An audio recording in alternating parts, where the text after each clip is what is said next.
Bueno, tengo el enorme placer, el enorme honor de hablar con Daniel Ruggiero. La verdad que te agradezco enormemente que me atiendas y poder conversar en ocasión justamente de la salida de tu nuevo trabajo. Esto es Bandoneón de concierto.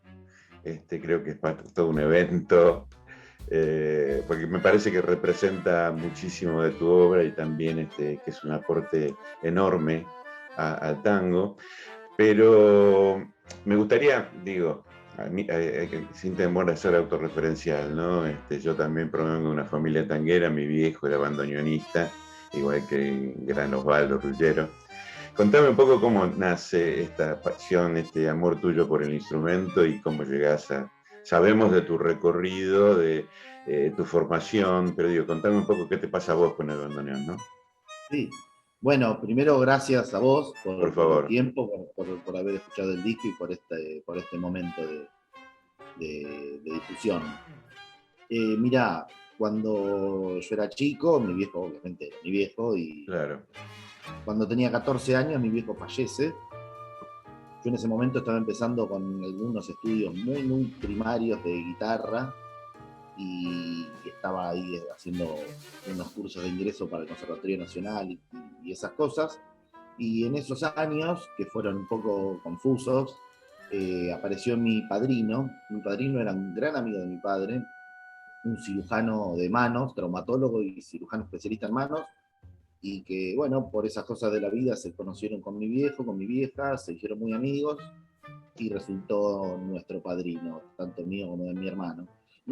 Y un día vino, me escuchó tocar la guitarra, después que mi viejo había muerto, y me dijo, no, ¿no te interesaría estudiar economía? Sí, qué sé yo, me interesaba, no teníamos cómo hacerlo. Claro. La única posibilidad que había era estudiar gratis en algún lugar, en el conservatorio, qué sé yo. Y él, como era un amante de la música, tocaba el acordeón y le gustaba componer. Entonces tomaba clases una vez cada 15 días con Pascual Cholo Mamone, un gran bandoneonista y Claro. compositor también de la Sí, sí, historia del claro. tango. Entonces ofreció que yo vaya, él obviamente pagaba la lección, y entonces yo iba a tomar la clase con Cholo un par de horitas antes y después él se tomaba la clase de composición. Así que mis martes, creo que era los martes, cada 15 días me iba hasta la casa de él, me iba muy temprano, estudiaba lo que había estudiado con un bandoneón que tenía él ahí en su casa. Después venía el maestro, el Cholo, hacíamos la clase, y después, mientras ellos se comían una picadita con un vermú y no sé qué, Claro. se hacía la clase de composición y yo me veía toda la clase de composición, después me volvía a mi casa. Así que él fue uno de los grandes artífices de que me haya volcado al instrumento. Siempre lo recuerdo, ya no está entre nosotros, y siempre lo recuerdo siempre con una sonrisa y con mucha gratitud. Claro. Ahora, te preguntaba esto porque una de las cosas que se nota es que vas más allá del simple uso del instrumento. Me parece que sos un difusor del instrumento y estás siempre en la búsqueda de nuevas sonoridades y de darle una impronta diferente, ¿no? Contame eso también, Sí, porque me imagino que, digo, al tener ese tipo de perfil, me imagino que va más allá del hecho de decir, el instrumento siempre obviamente es el modo de expresarse el músico, pero digo, en tu caso hay también una tarea de docente y de difusor, ¿no? ¿Es sí, así? sí, sí, totalmente. Soy docente del Conservatorio Provincial Claro, de sí, Junín. Soy docente particular con talleres de composición que doy regularmente, y obviamente mis clases de bandoneón y esas cosas. Siempre lo he hecho y siempre me parece interesante hacerlo. Uno de mis grandes maestros, Manolo Juárez, me decía que nada menos. la mejor manera de aprender es enseñar. Claro, Y eso claro. siempre siempre él fue un estímulo para mí y calculo que para todos sus alumnos el hecho de enseñar. Claro, Así que desde muy temprano di clases y siempre me interesa ese intercambio y el poner en palabras sencillas para alguien que no sabe el contenido hace que uno al allanar ese lenguaje también termine de comprenderlo, ¿no? claro, claro. Y en cuanto Yo, a lo que... sí. Sí, sí, No, perdóname. no, por favor, por favor. En cuanto a lo que me decías de esto de tomar riesgos y de hacer algo más que tocar, bueno, siempre también estuvo en mí. Tengo un grupo de tango contemporáneo hace 16, 17 Sí, años, donde siempre hicimos música propia y la asociación del bandoneón con el desarrollo del género es algo que me interesa mucho.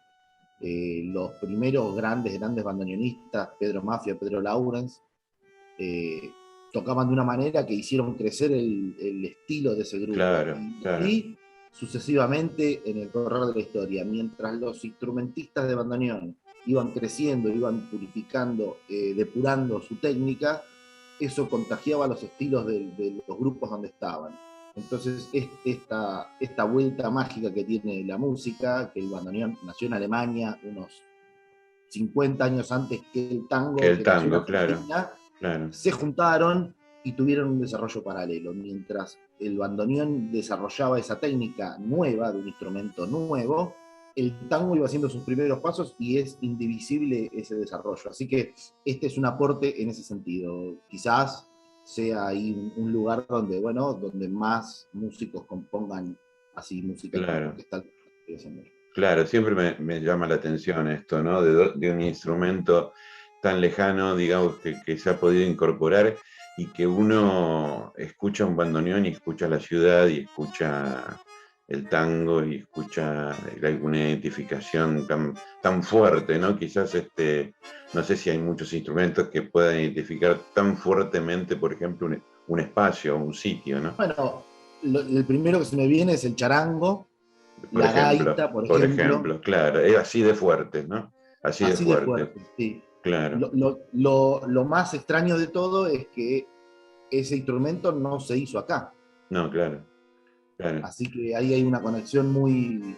Y ya desde los comienzos, ya desde esa conexión, desde el bandoneón alemán, un poco más antiguo, el tango argentino del Río de la Plata o como sea, ya ahí está la mixtura. Así que la música que claro, vamos haciendo no debe dejar, a mi entender, ¿no? No claro, debe dejar afuera esas mixturas.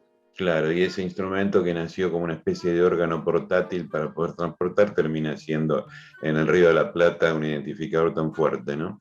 Y Totalmente. ¿qué pensás vos de esto? Digo yo, aquí en Rosario, por supuesto, tenemos exponentes como el maestro Mar Torres, ¿no? Ya fallecido, ¿Mm? pero también tenemos a tipos como Ariel Aguilar, por ejemplo, un muchacho muy joven, Sí.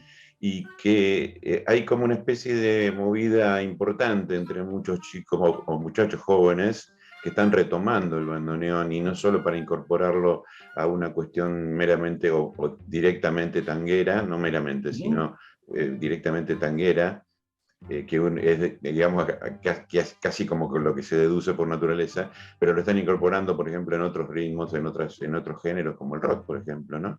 ¿Qué te parece Seguro. este resurgimiento último, digo? No, me parece genial, me parece que los últimos 20, 30 años, Sí, diría 20 mejor, 20 digo de eh, pibes jóvenes, ¿no? Porque tenemos a tipos como Mederos y otros seguro, más seguro, que seguro, han explotado mucho y han experimentado mucho, pero digo, chicos seguro. jóvenes que se están incorporando a esto, ¿no?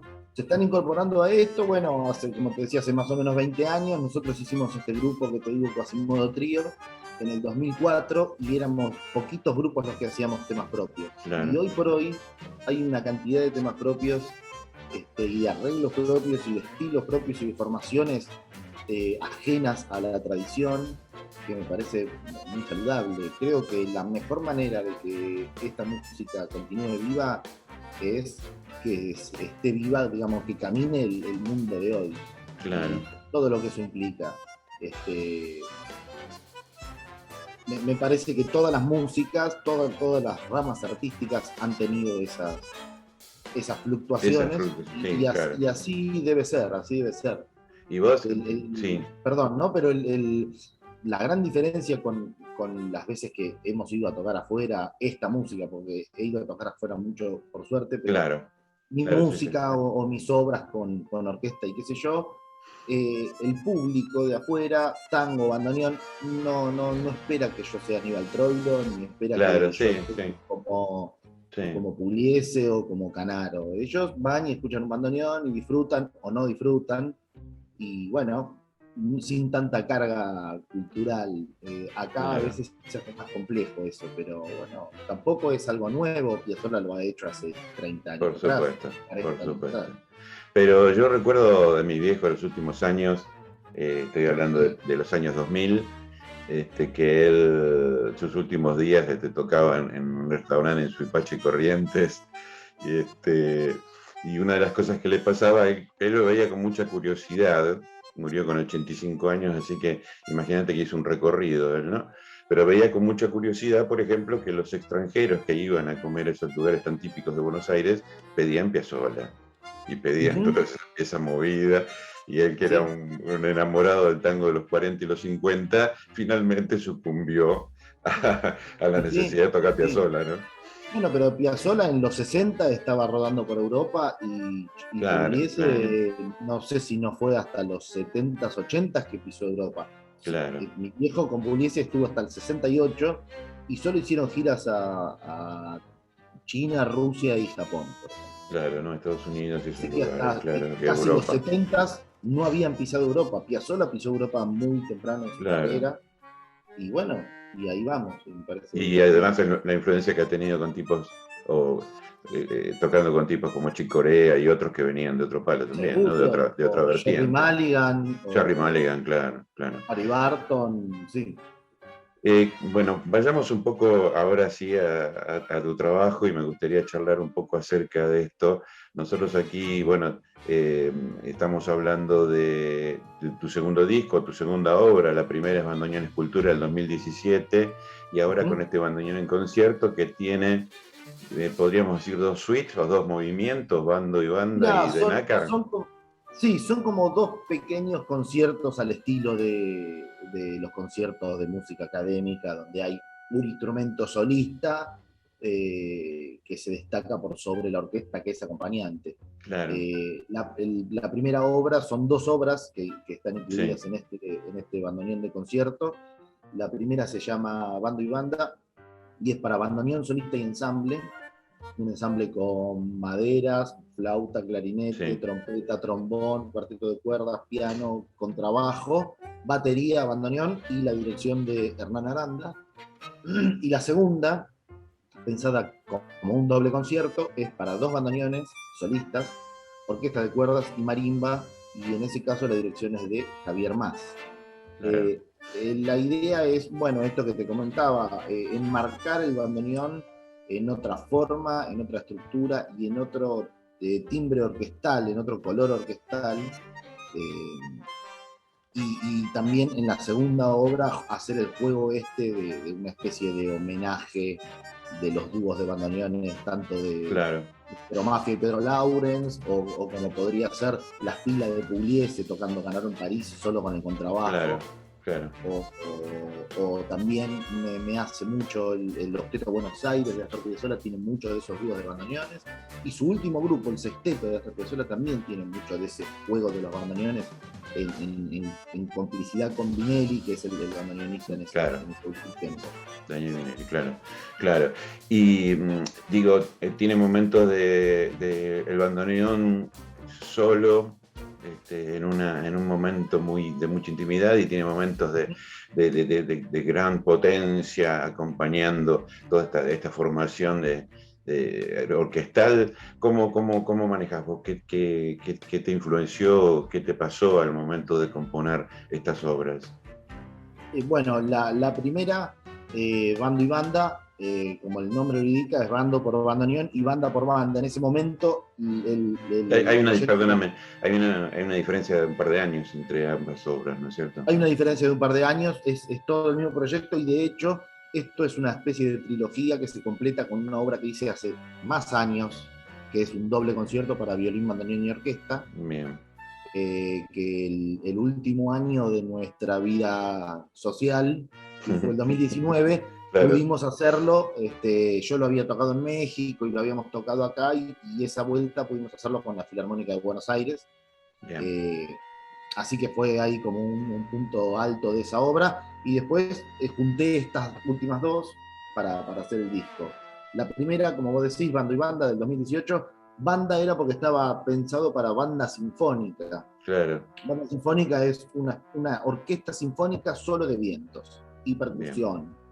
Pero bueno, la realidad hizo que tenga que readaptar el proyecto para 11 músicos. Claro. Y simplemente, vos me preguntabas cómo escribí esa obra. ¿Cómo llegaste a eso? Al pensar en el bandoneón como instrumento melódico y solista, en contraposición de una orquesta, de una banda sinfónica acompañante, con lo cual ahí ya me daba un montón de pistas por dónde ir, de que todo sea con acentos y con muchos colores. Bien, claro. Así que ya desde la idea misma de la obra estaba un poco el lenguaje de lo que iba a suceder, ¿no? De cómo iba a terminar escribiendo, armándose. Claro, maravilloso. Sí. Lo mismo me pasa con la segunda obra, donde pensé esta especie de dúo de bandoneones donde ninguno es prioritario, primero, los dos son solistas a la vez, y van cruzando el momento solista y el momento donde son segundo plano. Bueno, y eso mismo lo pensé en contraposición de la orquesta. Entonces hay un momento donde hay uno que es solista, el otro acompaña, la orquesta acompaña, y otro momento donde otro es solista, la orquesta acompaña, el momento donde son los dos solistas a la vez. Y con esa estructuración ya fui desarrollando la pieza. Me parece tremendamente original. Yo tuve el placer, gracias a Yamila de la Fuente, que me hizo llegar el material, y tuve el placer de escucharlo, y me pareció tremendamente original y con unos momentos de gran intimidad, como te decía antes, y de gran intensidad también otros. Así que es una obra que se disfruta enormemente de comienzo a fin. Y esto ya fue presentado, ¿no es cierto? El 11 de julio, si tengo bien el dato. Sí, el 11 de julio fue puesto en público, en las plataformas digitales. No tuve la oportunidad de hacerlo en vivo, y ahora con las restricciones, y por más que ahora se empiecen a abrir un poco los espacios, el aforo acotado, y también nosotros en la primera obra, Bando y Banda, somos 11 músicos, pero en la segunda somos 25 en la segunda obra. Lo cual eso limita mucho el espacio donde hacerlo, y también los protocolos, no solo para el público, sino también para los que estamos en el escenario. Se hace un poco complejo, y la verdad que decidimos esperar. Decidí esperar, y también decidí hacerlo público por la web y por los plataformas. Cosa que celebramos muchísimo, Daniel Ruggiero. Bueno, te quiero agradecer mucho por esta atención. Realmente, insisto con lo que dije al principio, me siento muy honrado y muy agradecido de que me hayas atendido. Y bueno, lo estaremos escuchando con nuestros oyentes y disfrutando también parte de esta música. Y bueno, invitando a todos, por supuesto, a dirigirse a las diferentes plataformas. ¿Tenés alguna en particular que quieras recomendar de esas plataformas, o simplemente buscamos...? Se puede buscar en todas, pero me parece que en Spotify está también mi primer disco. Claro, y ahí está un poco centralizada la información y centralizada toda la música que hice, bueno, en mi primer disco y en este segundo bandoneón. Está muy bien, gran dato eso. Bueno, Daniel Ruggiero, muchísimas gracias. Ha sido muy amable, te envío un fuerte abrazo a la distancia. Y bueno, por supuesto nos vamos, como decía, a quedar escuchando de tu obra, y para que nuestros oyentes también la puedan disfrutar. Muchísimas gracias. Bueno, muchas gracias a vos, y saludos para todos allá. Gracias.